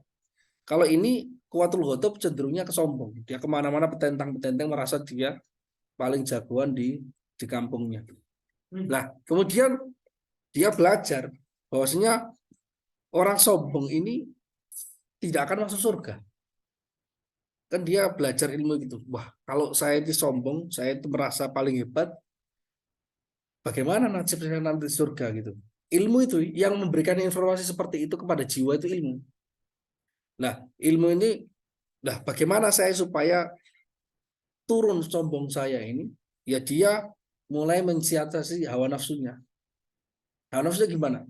Terkadang ini seseorang seperti ini yang ditakdirkan baik oleh Allah Subhanahu wa taala, dia diberikan cobaan oleh Allah untuk bermaksiat, melakukan hal-hal tercela, sehingga dia merasa ingkisar hatinya. Seperti dalam hikamnya Ibnu Athaillah As-Sakandari, maksiat yang menyebabkan dia itu tidak sombong itu lebih baik daripada ibadah yang membuat diri sombong. Orang rajin beribadah, dia buat kekuatan, kan ibadah itu membutuhkan energi kan, membutuhkan energi, dia sholat tahajud sampai 8 rakaat tuh. Itu kan energinya digerakkan oleh kekuatan amarah dia menjadi baik, keinginan kuat dia menjadi baik, sehingga pada suatu titik sehingga sangat memuncak dia menjadi sombong. Nah, karena dia tahu, ilmunya tahu bahwasanya orang ibadah tapi kalau sombong itu malah nggak baik, ibadahnya akan hancur. Maka ilmu ini bersiasat. Ya sebenarnya bukan berniat untuk bermaksiat ya, atau dia mungkin sengaja, atau dia ditakdirkan ya, ditakdirkan melakukan hal-hal tercela. Iya agak susah ini. Ditakdirkan untuk melakukan hal-hal yang sebenarnya itu nggak idealis bagi dia gitu. Akhirnya dia ternyata saya juga tidak lebih baik daripada yang lain gitu. Jadi yang saya ingat gini, jadi kadang itu gini, kalau ada makalah yang lain yang mungkin senada dengan ini ya, makulahnya Imam Syafi'i misalnya. Imam Syafi'i itu pernah mengatakan bahwasanya nafsu dia itu kuat. Nafsu Imam Syafi'i itu kuat, dalam arti nafsu bukan syahwat ya. Kekuatan ghadab dia itu kekuatan syahwat dia itu kuat, kekuatan syahwat beliau itu kuat banget. Maka beliau ibadahnya untuk melemahkan syahwat dia itu sering berpuasa. Ada yang jadi nafsu seseorang itu ada yang dia itu cenderung ke panas, cenderung yang kuat, ada yang cenderung lemah. Kalau kuat itu kaitannya dengan dia rajin ibadah terus menerus dan sebagainya. Maka orang semacam ini, dia itu cocoknya terhadap nasihat-nasihat ketawaduan. Kemudian nasihat tidak merasa lebih baik bagi orang lain. Terus nasihatnya dia itu agar bahwasanya ibadah yang dilakukan ini belum tentu diterima karena semuanya rahmatnya Allah Subhanahu wa taala. Itu karakternya hot orangnya. Maka dikasih nasihat-nasihat yang lebih itu. Nah, ada lagi orang yang cenderungnya itu dia gampangin orangnya. Ya, itu rahmatnya Allah lah. Kita sesekali maksiat kan boleh kayak gitu. Nah, orang kayak gini cocoknya itu hadis-hadis atau ayat-ayat Al-Qur'an yang kaitannya dengan innallaha syadidul iqab. Kabura maqtan indallah an taqulu ma la taf'alun. Kamu suka menggampangkan, suka misalnya itu merasa rahmat Allah itu luas, bahkan kalaupun dia bermaksiat pun tetap mendapatkan rahmat, maka yang perlu untuk dikuatkan adalah sisi yang lebih keras. Sisi yang lebih keras yaitu tentang innallaha syadidul iqab. Allah itu maha mengadab. Allah itu adabnya sangat pedih dan sebagainya. Ya, intinya seperti itu. Jadi kekuatan ghadab, kekuatan syahwat ini perlu diatur lah, diatur sebenarnya. Tapi itu bagaimana cara mengaturnya itu kembali. Yang paham seperti ini itu bagaimana mengatur, memberikan dosis yang tepat kepada setiap orang itu tugasnya mursyid. Kalau dalam bidang tasawuf itu tugasnya seorang mursyid. Mursyid itu guru spiritual yang resmi ya. Guru spiritual bukan yang ngaku. Guru spiritual itu syaratnya dia itu memang sudah diangkat oleh gurunya sebelumnya dan sudah resmi diangkat secara spiritual karena sudah melewati pelatihan riyadhah makom-makom yang tinggi sehingga dia bisa melatih orang lain. Jadi dia harus di training oleh trainer sehingga dia bisa menjadi trainer. Sebelum dia bisa menjadi trainer, maka dia tidak boleh melatih orang lain, tidak mendapatkan lisensi, harus ada uji coba. Nah, seperti itu. Yang tahu dosis-dosis ini mursyid. Makanya Allah Ta'ala menakdirkan beberapa umatnya itu jadi mursyid. Tidak semua orang jadi mursyid. Bahkan tidak semua wali itu mursyid. Tidak semua wali itu mursyid. Ada yang ditugaskan wali bagian untuk menguatkan ilmu pengetahuan. Ya seperti Imam Empat dan sebagainya. Ada yang ditugaskan untuk menguatkan ruhani. Itu mursyid-mursyid. Seperti tokoh-tokoh sufi dan sebagainya. Ada yang tugasnya yang lain dan sebagainya. Ya seperti itu. Ya ini kan kita membaca ini kan semoga bisa membantu untuk mendapatkan pencerahan. Atau justru membaca kitab Ihya ini bisa paling tidak itu nanti akan mendapatkan guru mursyid. Kita memiliki kriteria yang ideal atau kriteria yang baik terhadap sosok guru mursyid itu bagaimana. Nanti yang akan membuat seseorang itu bisa mengamalkan agama dengan lebih baik. Karena apa ya, istilahnya itu ajaran agama itu banyak sekali. Kita nggak tahu prioritas mana yang perlu kita istiqomahkan, sehingga yang bisa kita mampu untuk kerjakan itu kita nggak bisa. Semua tahu banyak hal tapi nggak diamalkan seluruhnya kan ya sama saja. Paling tidak itulah. Nah caranya itu ya kita pikirkan. Barangkali nanti ada di kitab yang berikutnya. Yang saya pahami seperti itu. Mungkin ada pertanyaan?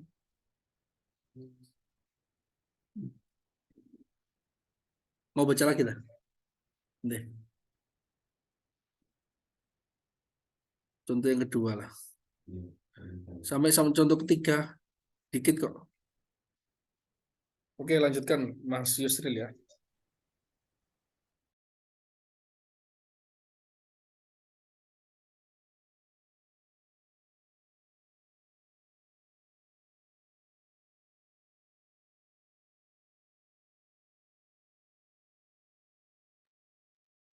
Bismillahirrahmanirrahim. Al-misalus tsani. Bisa. I'lam annal badana kal madinah. Al-aqlu a'ni al-mudrika minal insani kamalikin mudabbirin laha. wa quwahu al-mutrikatu minal hawasi dzahirati wal batinati kajunutihi wa awanihi wa a'dha'uhu kara'iyatihi wan nafsul ammaratu bisu'i allati hiya syahwatu wal ghadabu ka'aduin yunawizi'uhu fi mamlakatihi wa yas'a fi ihlaki ra'iyatihi fasara badanuhu karibatin wa thazrin wa nafsuhu kaqayyimin fiha marabit fihi murabit qayyimin fihi murabit qayyimin fihi murabit fa in huwa jahada aduwahu wa hazamahu wa qaharahu ala ma yuhibbu humida atharuhu idza ada hilal hadra kama qala ta'ala faddalallahu al-mujahidina bi amwalihim wa anfusihim 'alal qa'idina darajah wa in dayya atharahu wa ahmala ra'iyatahu thumma atharuhu wa tuqima minhu indallahi ta'ala fa yuqalu lahu yaumal qiyamah ya ra'iyasu akal talahma wa syarib talabana walam tu'widallah walam tajbiril kaisaro walam tajbiril kasir al yauma antakimu minka kama warada fil khabar wa ila hadhil kama warada fil khabar wa ila hadhil mujahadati al isyaratu bi qoulihi sallallahu alaihi wasallam roja'na minal jihadil asghar ilal jihadil akbar. Oke. Contoh yang kedua. Ini baik, ini contoh yang kedua yang sepertinya lebih jelas ya. Lebih rumit ilustrasi yang pertama. Ini ilustrasi yang kedua lebih sederhana. Ketahuilah bahwasanya badan manusia ini bagaikan kota. Sedangkan akal maksudnya adalah kekuatan menangkap pengetahuan pada diri manusia itu bagaikan raja yang mengatur kota. Kekuatan panca indera dia baik yang zahir yaitu panca indera zahir atau yang batinah. Yang batin itu seperti rasa dia terhadap rasa lapar, rasa kenyang, rasa marah, rasa sakit, rasa lezat, itu kan bukan panca indera yang zahir, tapi panca indera yang batin. Itu bagaikan tentara pembantu-pembantunya. Anggota tubuhnya itu bagaikan rakyatnya. Nafsu yang selalu memerintahkan buruk, yaitu nafsul ammar bisu, itu adalah syahwat dan ghadab, syahwat dan marah. Itu seperti musuh yang selalu menentang akal. Jadi syahwat dan ghadab itu musuh yang selalu menentang akal dalam kekuasaannya. Dia terus berusaha merusak rakyatnya. Maka badannya, yaitu badan dia tadi itu seperti kota, itu bagaikan tempat pertempuran, tempat perbatasan. Jiwa dia, yaitu hati dia atau latifah robbaniyah dia, itu bagaikan penjaga yang berjaga-jaga di tempat perbatasan. Jadi pertempurannya itu berada pada tempat-tempat perbatasan. Jadi tempat pertempuran syahwat, ghadab ini mengganggu rakyatnya adalah di tempat perbatasan.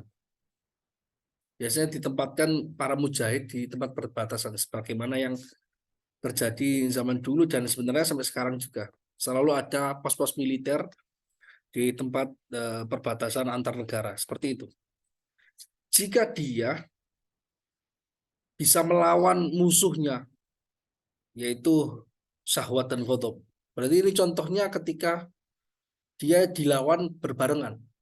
Tadi kan contoh yang pertama itu ghadab dikuasakan kepada syahwat, syahwat dikuasakan kepada ghadab. Kalau ini contohnya dia mengatasi keduanya. Jadi akal itu langsung menundukkan keduanya. Syahwat dan ghadabnya sekaligus. Dan jika dia melawan musuhnya yaitu marah dan syahwat ini dan mengalahkannya, menundukkannya sesuai dengan keinginan akal tadi, maka dia akan dipuji dan dia bisa kembali ke hadroh, yaitu ke raja. Jadi akalnya tadi itu bisa melapor secara baik kepada raja bahwa saya telah mengatasi pemberontakan di daerah perbatasan, ya kan? Sebagaimana Allah Ta'ala berfirman, jadi beliau menafsirkan secara isyari ayat ini untuk mengilustrasikan tentang bagaimana antara akal melawan kekuatan hawa nafsu dan amarah ini dikalahkan. Allah Ta'ala berfirman, Allah mengutamakan orang-orang yang berjihad dengan harta dan jiwa dia, lebih mengutamakan dibanding orang yang tidak ikut berjihad. Mengutamakannya, melebihkan derajatnya. Mengutamakannya dengan cara melebihkan derajatnya. Artinya orang yang terus berjuang, melawan hawa nafsunya, melawan amarahnya, dengan hilah-hilah yang perlu dilakukan oleh akal dia, ilmu dia, maka dia akan mendapatkan derajat yang lebih baik dibandingkan orang yang tidak melakukannya. Jadi orang yang baik itu banyak sekali para sufi ulama mengatakan bahwasanya selalu terjadi pertempuran antar dirinya. Yang populer itu cerita misalnya pendiri Lirboyo, Kiai Mbah Manap itu, Mbah Abdul Karim. Itu kan sangat populer sekali kan ceritanya. Beliau itu nyaris gak pernah makan tempe. Nyaris gak pernah makan tempe. Karena beliau ingin makan tempe. Keinginan untuk makan tempe itu beliau kekang sampai bahkan ketika diundang dapat makanan pun kalau ada tempe itu beliau nggak makan karena beliau sedang ingin tempe. Sampai berapa tahun, belasan tahun beliau menahan hawa nafsunya untuk makan tempe. Sampai akhirnya suatu hari beliau makan tempe. Kenapa makan tempe? Ternyata karena undangan berikutnya beliau itu diberikan ayam dan beliau ingin makan ayam. Nah, justru yang diinginkan oleh hawa nafsu tidak dituruti oleh beliau. Ya kan? Maka sejak itu beliau makan tempe karena udah nggak ingin karena ada yang lebih nikmat karena ayam dan beliau menahan diri dari ayam. Jadi meningkat levelnya. Jadi intinya itu mukhalafah hawa nafsu. Jadi menentang keinginan, padahal itu keinginannya mubah. Keinginannya mubah. Keinginan yang dalam hukum syariat bukan haram, tapi ingin mendidik hawa nafsunya. Jadi itu ulama yang baik itu, yang ulama billah, al-arif billah itu sering seperti itu. Jadi bahkan ada makalah kalau nggak salah di kitab Ihya juga ini, para ulama itu, ulama salaf mengatakan kami tidak mendapatkan derajat seperti ini, derajat tinggi sebagai ulama besar itu, kecuali karena kita mengharamkan pada diri kita sendiri. Diri kita loh, bukan mengharamkan ke orang lain. Mengharamkan pada diri kita hal-hal yang mubah. Jadi itu semacam istilah tarbiyah pada diri, mendidik jiwa hawa nafsu agar tidak mudah untuk ditundukkan. Dan ini pendidikan yang berbeda dengan pendidikan di barat. Saya nyontohkan di barat bukan karena apa-apa, karena memang saya dengar informasi seperti itu. Misalnya yang terkenal itu yang punya teori tentang ilmu psikologi, Sigmund Freud. Sigmund Freud itu kan mengatakan bahwasanya kata dia, manusia itu selalu punya keinginan atau syahwat hawa nafsu, yaitu ammar bisu. Nah, cara untuk melemahkan hawa nafsunya bukan dengan cara untuk ditolak hawa nafsunya, tapi semakin diberi sampai dia bosan. Jadi kalau dia itu ingin ayam, ya itu dituruti ayam sampai dia bosan. Lah, kalau ingin yang lain akan diberi. Jadi cara untuk mengatasi hawa nafsu dengan cara dituruti keinginan hawa nafsu. Yang terjadi sebenarnya bukan hawa nafsunya itu semakin turun, tapi dia hanya berpindah ke objek-objek yang lain yang lebih gila dibandingkan hawa nafsu pertama. Itu pendidikan di barat seperti itu. Jadi cara menghilangkan hawa nafsu kamu sehingga tidak mengganggu ketenangan kamu, fokus kamu, yaitu penuhi hawa nafsumu sampai bosan.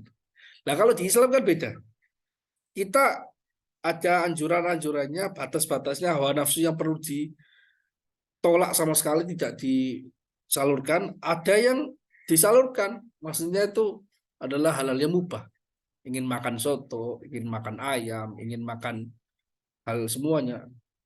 Ya, justru untuk melatih supaya tidak terjerumus kepada hawa nafsu semakin besar, yaitu kita mengekang diri keinginan-keinginan agar tidak menuruti semua hal yang mubah.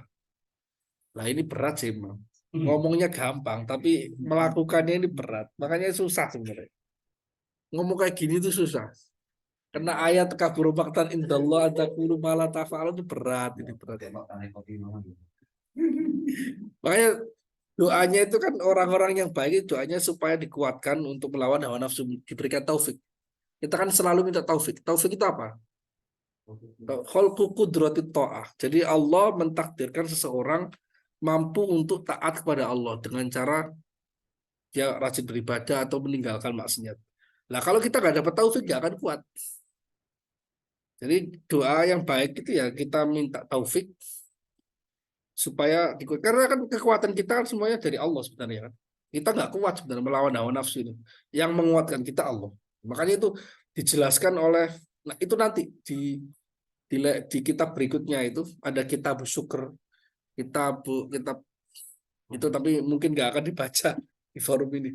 Kitab syukur atau kitab tawakal itu nanti diberikan semacam tips oleh beliau bagaimana.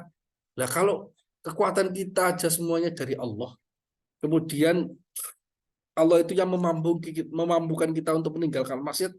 Nah terus apa yang perlu kita lakukan gitu loh?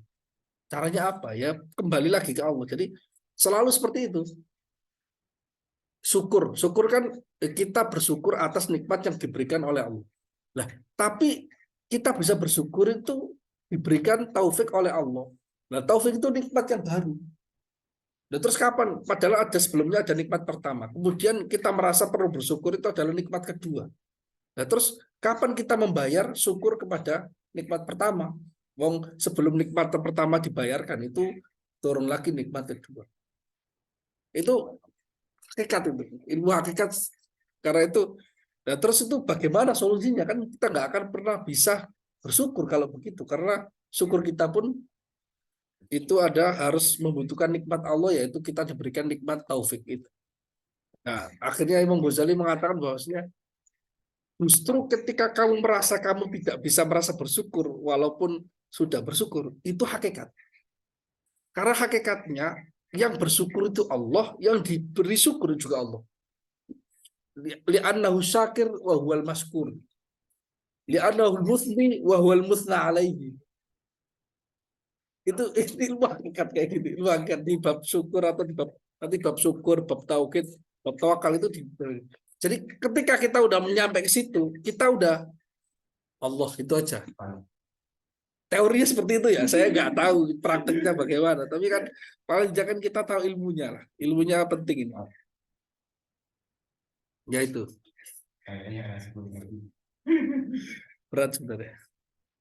Lah, jika kita kembali ya, jika dia itu justru bukan mengalahkan hawa nafsu dia dan amarah dia, tapi malah dia menyia-nyiakan tempat perbatasan itu dengan cara dia tidak melawannya, dan dia istilahnya itu meninggalkan rakyatnya, tidak menghiraukan, tidak mengurus rakyatnya, maka akal ini akan dicela. Wantuki maminhu indallah, maka dia akan diberi azab oleh Allah. Maka dia dipanggil di hari kiamat, wahai pemimpin yang buruk. Kamu makan daging, kamu minum susu, tapi kamu tidak memberikan tempat tinggal hewan yang tersesat. Artinya tidak memberi makan hewan. Padahal kamu itu punya keluasan ekonomi. Tapi kamu nggak memberi sekedar untuk kepada hewan yang kelaparan. Kamu juga tidak membantu orang yang lemah. Saat ini aku akan mengadabmu. Jadi ini bagaimana di dalam hadis ya. Hadisnya ini di sini ada riwayat Imam Ahmad, Abu Nuaim dan sebagainya.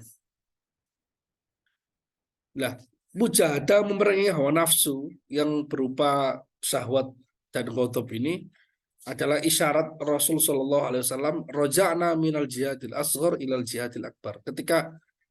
Jadi gini, Jadi para sahabat itu merasa senang ketika perang melawan orang kafir di perang Badar. Karena itu perang pertama melawan orang kafir dan mereka diberikan kemenangan. Ketika mereka diberikan kemenangan dan itu pahalanya besar di nas dalam Al-Quran, itu mereka mulai bangga. Wah, saya sepertinya udah melakukan hal yang sangat besar nih. Kemudian Nabi mengingatkan, kita itu justru baru kembali dari jihad yang kecil menuju ke jihad yang lebih besar. Kalau menghadapi musuh yang kasat mata di luar dari objek diri dia, itu hanya kecil melawan objek yang lain. Namun jihad yang lebih besar adalah melawan hawa nafsu. Nah, itu contoh yang kedua ya. Mungkin contoh ketiga saya baca Al-Mithalul Tsalis, ilustrasi ketiga. Mathalul akli, mathalul. Jadi beliau tuh di sini tuh selalu menguatkan akal, posisi akal di atas syahwat, di atas ghadab. Bagaimana akal itu bisa menundukkan amarah, menundukkan hawa nafsu. Mathalul akli, mathalu farisin mutasayyid, wa syahwatuhu kafarosihi, wa ghadabuhu kakalbihi. Perumpamaan akal itu bagaikan penunggang kuda yang berburu. Syahwat dia bagaikan kudanya. Amarah dia bagaikan anjingnya. Famatakan al-farisu hadhiqan wa farasuhu murawwadhan wa kalbuhu mu'addaban mu'allaman kana jadiran bin najah. Kapanpun seorang penunggang kuda dia itu cerdik, kudanya terlatih, yaitu syahwatnya terlatih, anjingnya juga dilatih untuk berburu. Anjing di sini adalah amarah dia, maka dia punya potensi berhasil karena perlengkapan untuk berburu telah lengkap. Kudanya bukan kuda yang liar yang tidak bisa dikendalikan, anjingnya juga sudah dilatih sehingga dia tidak memangsa, dia hanya menangkap buruan, tidak ikut memakannya. Seperti itu kan. Jika demikian wa matakana huwa fi nafsihi akhrab, itu maka dia sukses tadi. Tapi sebaliknya, kapanpun dia orang yang teledor, wa kanal farasu jamuhan, sedangkan kuda dia itu masih liar, masih belum ditundukkan, belum nurut pada dia. Wal kalbu akuron, anjingnya malah anjing yang liar juga, yang menyerang. Fala farasuhu yang ba'ith tahtahu munqadan wala kalbuhu yastarsilu bi isyaratihi mutian. Maka yang terjadi apa? Karena dia bukan orang yang cerdas, orang yang pandai mengatur bawahannya, kudanya dia tidak tergerak tunduk pada perintahnya, anjingnya yang dibuat berburu juga tidak menurut perintahnya, isyaratnya. Maka fahuwa khaliqun bi an yu'attiba fadlan yu'taba fadlan an yanala ma talab. Maka dia lebih pantas untuk dicela. Kamu tidak mempersiapkan persiapan berburu dengan baik, apalagi lebih-lebih dia mendapatkan keinginannya, pasti akan gagal. Dia belum mencapai tujuan yang diinginkan, tapi perlengkapan dia justru membuat dia gagal.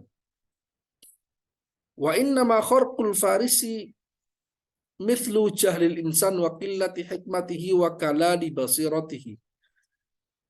Kebodohan penunggang yang mau berburu ini bagaikan seperti bodohnya manusia. Tidak memiliki hikmah dan mata batinnya itu lemah. Wa jamahul farasi mithlu ghalabati syahwa. Liarnya kuda dia itu seperti hawa nafsu yang memuncak. Hawa nafsu yang mengalahkan akal. Khususon syahwatal batni wal farji. Khususnya syahwat perut dan kemaluan. Kan intinya maksiat itu kan perut dan di bawah perut kan. Intinya seperti itu kan. Itu diceritakan di dalam kitab yang lain ya. Bahwasanya segala kerusakan di dunia ini sebenarnya karena perut dan di bawah perut sebenarnya. Terutama perut. Awal dari segala itu perut. orang ketika lapar dia pengen makan, ya kan? Karena dia misalnya lapar, dia pengen makan, dia perlu untuk menggunakan uang untuk membeli makanan. Kalau tidak ada uang untuk membeli makan, dia ngerampok. Ketika sudah terbiasa makan dan makannya banyak, maka syahwat kemaluannya itu meningkat. Karena orang lapar itu nggak syahwat, iya kan? Nggak syahwat. Orang lapar itu nggak syahwat, nggak bisa syahwat gitu loh. Syahwat itu nggak bisa. Akhirnya dia ketika udah kaya karena dia bekerja kan supaya dia bekerja keras supaya mendapatkan uang, kapanpun dia makan dia bisa. Ya kan? Karena kelebihan hartanya itu kelebihan banyak, akhirnya dia sering makan dan rajin makan, makan apa saja sehingga yang meningkat adalah hawa nafsu kemaluannya. Akhirnya dia melakukan perbuatan yang banyak hal seperti itu. Jadi intinya gitu. Sampai itu Imam Abdul Wahab Syaroni di dalam kitab Al-Mizan Al-Kubro itu beliau mengatakan bahwasanya sumber segala maksiat di dunia itu satu sebenarnya, karena makan. Andai kata manusia itu tidak ditakdirkan oleh Allah itu untuk makan, itu tidak ada maksiat di muka bumi ini. Tapi Allah memang mentakdirkan sebagian hambanya ini tergelincir kepada maksiat, maka ditakdirkan dia makan. Karena dia makan, maka dia akan tergerak syahwat kemaluannya tergerak, syahwat ingin memiliki harta tergerak, ada yang korupsi, ada yang merampok dan sebagainya. Karena seseorang itu supaya terjaga konsumsinya perutnya, maka dia perlu melakukan banyak hal untuk menjadi raja, karena raja makmur, menjadi politisi yang sukses. Intinya seperti itu. Makanya itu isyarat di dalam Al-Quran kan, di dalam Al-Quran ketika Nabi Adam itu dibentuk, diserupakan seperti orang yang bermaksiat dengan cara makan buah khuldi. Isyarat makan itu sebuah isyarat pertama bahwasanya kecelakaan itu terjadi awalnya dari makan. Makanya banyak kan para ulama sufi kan itu paling yang dijaga itu kan sebenarnya gitu. Yang diinginkan qillatul ta'am, wa qillatul kalam, wa qillatul anam. Ya kan ya? Tidak banyak makan, tidak banyak kawan dalam arti tidak suka jagongan seperti saya misalnya. Atau dan juga tidak banyak ngomong. Tidak banyak ngomong. Tapi intinya makan. Kalau orang lapar, itu dia malas jagongan dan seperti itu. Bahkan sebenarnya di Ihya itu kita baca ini tapi ya wallahu alam bisa mengamalkannya enggak. Jadi makannya orang yang baik itu 1 kali sehari. Ihya itu mengatakan ta'amul muqarrabin itu 1 kali sehari. Uklatun fil yaum itu ta'amul muqarrabin. Makan 1 kali sehari itu ta'amul muqarrabin. Makanannya orang baik, orang yang dekat pada Allah. Kalau makannya 2 kali itu orang biasa. Orang biasa. Kalau 3 kali dia mengatakan ta'amul bahaim. Jadi makannya orang seperti hewan. Makan 3 kali itu hewan. Di Ihya itu juga. Di Ihya itu dijelaskan. Bid'ah pertama yang dilakukan oleh umat Islam itu bukan bid'ah apa-apa. Yang dulu tidak pernah dilakukan oleh para sahabat, tapi dilakukan oleh generasi setelahnya ketika sahabat tidak ada, orang solehnya nggak ada. Itu bid'ah pertama. Bid'ah pertama adalah asyiba, kenyang. Bid'ah pertama yang dilakukan oleh umat Islam itu adalah kenyang. Makanya itu ketika Nabi Muhammad diberikan hadiah oleh dari kerajaan lain itu kan, beliau diberikan ada 2 dari Mesir kalau nggak salah. Dikasih jariyah, budak itu kan, kemudian dikasih dokter. Disuruh milih. Dikasih dua-duanya tapi Nabi, dokter saya nggak perlu. Nabi menolak itu, nggak usah, saya nggak butuh dokter, saya butuh jariyah ini aja. Maksudnya itu supaya bisa membantu kebutuhan Nabi. Karena kenapa ditolak? Karena nahnu qaumun idza lam nakul hatta naju wa idza akarna lam naswa. Kita itu adalah kaum, yaitu umat Islam itu kaum yang tidak akan makan kecuali ketika lapar. Tapi ketika makan tidak sampai kenyang. Lah, ketika jarang kenyang perutnya itu jarang sakit. Jarang sakit itu ilmu kedokteran juga mengatakan demikian. Sumber penyakit itu di perut sebenarnya. Sumber penyakit di perut. Saya ngomong gini itu juga susah mengamalkannya. Ngomong kayak gini tuh hanya menyampaikan informasi saja. Moga-moga bisa diberikan taufik bisa mengamalkannya karena susah. Karena ada yang kawan-kawan bisa sampai puasa apa itu puasa dalail 3 tahun, 4 tahun, 5 tahun kan itu luar biasa sebenarnya. Ya kan gitu. Jadi khususnya syahwat perut dan syahwat kemaluan ya. Waqrul karbi misalu ghalbati al-ghadabi wastilaihi. Ghalabatil ghadabi wastilaihi. Nasallallahu taufiq bilutfihi. Anjing yang liar itu seperti kekuatan ghadab yang mengalahkan. Jadi kekuatan amarah yang begitu bergejolak. Nah, beliau berdoa ketika menerangkan banyak hal ini, berdoa agar Allah memberikan husnul taufik bilutfihi. Jadi memberikan bantuan untuk bisa mengamalkan apa yang dituliskan ini dengan bilutfihi. Lutf itu ada bantuan Allah Subhanahu wa taala agar dia bisa mendapatkan kekuatan untuk taat. Jadi seperti itu. Jadi teorinya seperti itu, teorinya. Jadi intinya supaya nggak basi itu jangan makan sebenarnya, intinya itu. Tapi kalau nggak makan bisa mati. Tapi kan teorinya kan makan sebenarnya dikit aja cukup untuk sekedar nggak mati itu bisa sebenarnya.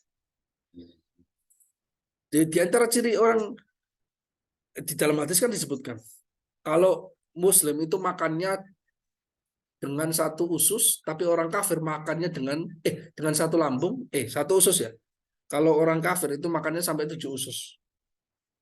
Sabatu am'a, 7 usus. Itu bukti bahwasanya konsumsi makanan orang barat itu gede, orang-orang kafir itu gede. Kita kecil makannya. Ya artinya lebih baik lah dalam beberapa hal, sehingga mudah untuk beribadah dan sebagainya. Itu soal makanan. Maka anjuran misalnya saya sering mengatakan jangan sampai makan daging tiap hari. Makan daging itu maksimal seminggu sekali atau maksimal 2 kali. Terlalu banyak makan daging itu tidak baik. Maksudnya itu justru menguatkan hawa nafsu, menguatkan banyak hal. Ya tapi setiap orang istilahnya tugasnya masing-masing. Kalau dia itu pekerja keras ya memang butuh untuk energi lebih baik. Demikian saya pikir cukup ya keterangan pada hari ini.